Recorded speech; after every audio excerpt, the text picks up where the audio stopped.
আমরা আসলে গতকাল বলছিলাম খেতাবপ্রাপ্ত একজন মুক্তিযোদ্ধা মিজানুর রহমান বীর প্রতীক, তিনি বলছিলেন যে যুদ্ধ করে যখন দেশটা স্বাধীন করলাম সবচাইতে বড় অবহেলিত ছিলাম আমরা মুক্তিযোদ্ধারা। আপনি নিজে একজন মুক্তিযোদ্ধা, মানে যুদ্ধ পরবর্তী সময়ে অবহেলার কারণ কি? যারা আসলে দেশটা স্বাধীন করলো তাদেরকেই। কিছুটা সালাম ভাই বলেছেন জি। যে যারা দায়িত্বে ছিলেন রাষ্ট্র পরিচালনার, তারা তো তার প্রধান ব্যক্তি সহ সে দলের অনেকেই প্রত্যক্ষভাবে মুক্তিযুদ্ধে অংশগ্রহণ করে নাই।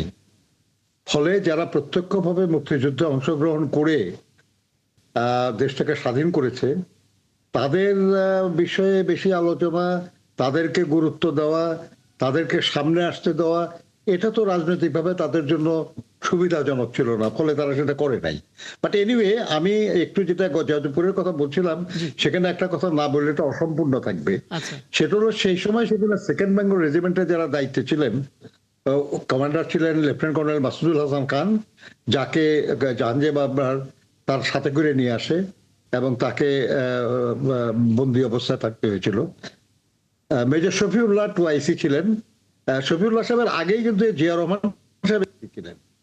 এনিওয়ে, শফিউল্লাহ সাহেবের সঙ্গে আপনার নুরুজ্জামান সাহেব মেজর, তারপরে ক্যাপ্টেন ছিলেন মইনুল হোসেন চৌধুরী, ক্যাপ্টেন এজাজ, লেফটেন্যান্ট ইব্রাহিম, এনারাও ছিলেন আর কি।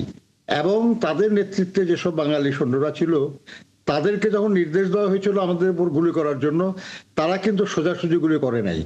তারা কেউ আকাশে, কেউ মাটিতে গুলি করেছে।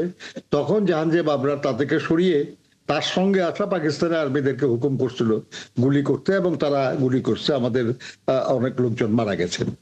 এই হলো একটা ব্যাপার, যে আমরা সেখানে সেনাবাহিনীর তাদের সমর্থন আমরা পেয়েছিলাম আমাদের সেই আন্দোলনে, এবং যার ফলে যখন 25 তারিখে ঘটনা হয়ে গেল, আমরা তখন তাদেরকে ওই যাদবপুর ছেড়ে যুদ্ধে অংশগ্রহণ করার জন্য তারা বিদ্রোহী হলেন, এবং চট্টগ্রামের খবর তারা পেয়ে গেছিলেন, আমাদেরকে বলেছেন তারা, এবং করে তারা চলে যাবেন বললেন। আমরা সহযোগিতা করেছিলাম তাদেরকে গাড়ি দিয়ে, আমাদের পরিশ্রম দিয়ে তাদেরকে আমরা অস্ত্রশস্ত্র নিয়ে চলে যাওয়ার জন্য আমরা সুযোগ করে দিয়েছিলাম।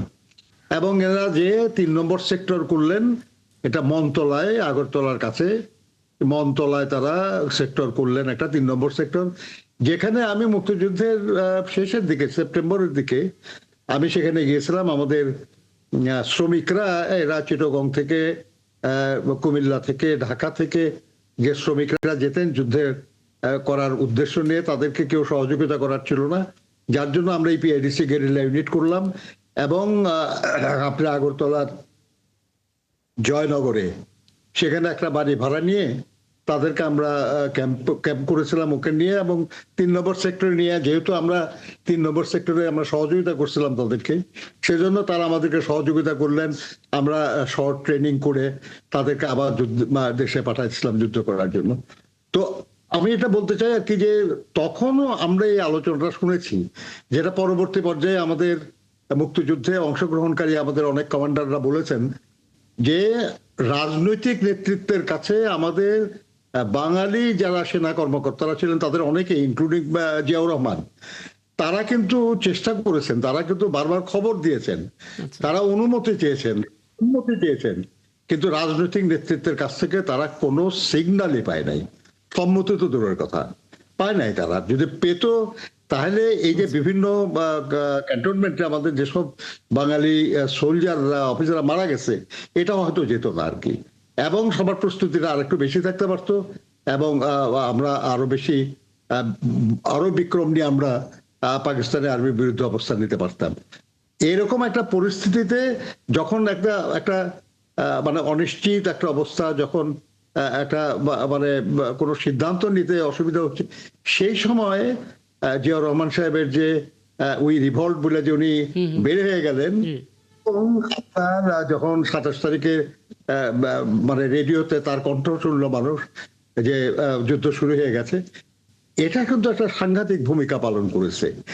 কিন্তু মুশকিল হচ্ছে যে এই মুক্তিযোদ্ধা মূলত কারা?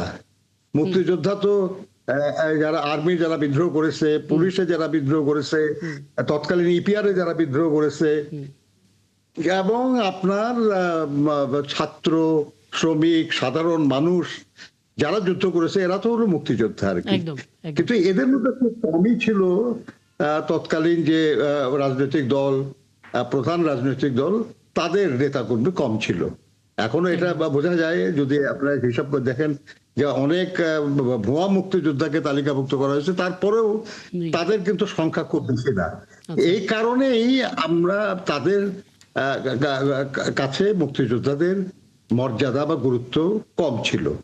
কিন্তু একদম পয়েন্ট আমি আমি হলো, হ্যাঁ শেষ করুন শেষ কি করুন। বলেন আপনার পয়েন্ট, আমি যেটা বলতে চাই সেটা হলো যে একটা আরেকটা দুর্বলতা কিন্তু আমাদের যারা মুক্তিযোদ্ধা আমাদেরও আছে আর কি। আচ্ছা সেটা হলো রাজনৈতিক কারণে হোক কিংবা সুযোগ সুবিধার কারণে হোক, মুক্তিযোদ্ধারাও কিন্তু খুব ঐক্যবদ্ধ থাকতে পারে নাই।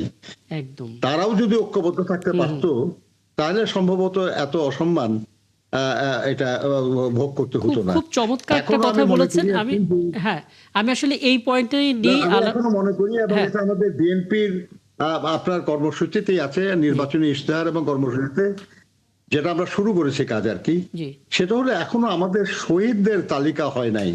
একদম হ্যাঁ এখনো আমাদের আপনার সেই শহীদ পরিবারগুলিকে মর্যাদা, ধরেন আমি মুক্তিযোদ্ধা হিসাবে আমি একটা মাসে ভাতা পাই, জি কিন্তু আমার চেয়ে কি যে শহীদ হয়েছে তার অবদান বেশি না?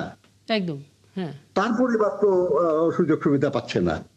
কাজেই তাদের একটা তালিকা করা এবং তাদের শুধু মানে তার পরিবারকে সহযোগিতা করা না, শুধু আপনি একটা উপজেলায় যদি শহীদ 2 জনও শহীদ থাকে, তার পরিবারকে সেখানে রাষ্ট্রীয় সব অনুষ্ঠানে নিয়ে এসে মর্যাদার সঙ্গে সামনে বসানোর ব্যবস্থা করা, সম্ভব হলে মঞ্চে বসানোর ব্যবস্থা করা উচিত। একদম আমার এই আয়োজনের সময়টা একেবারে শেষ, কিন্তু এই আশাবাদ হ্যাঁ দেশ এবং সমাজের সম্মান এবং শ্রদ্ধা জানানোর একটা ব্যবস্থা করতে হবে। যেখানে যেখানে যাদের কবর আছে সেগুলোকে সংরক্ষণ করতে হবে। আমরা যদি আমাদের শেকড় ভুলে যাই, মানে যে যারা দেশটাকে স্বাধীন করেছে তাদেরকে যদি ভুলে যান, তাহলে তো এই স্বাধীনতার কোনো চেতনাই আসলে কাজ হবে না, অস্তিত্বই আসলে কোনো থাকে না। চেতনাই হ্যাঁ বাস্তবায়ন হবে না।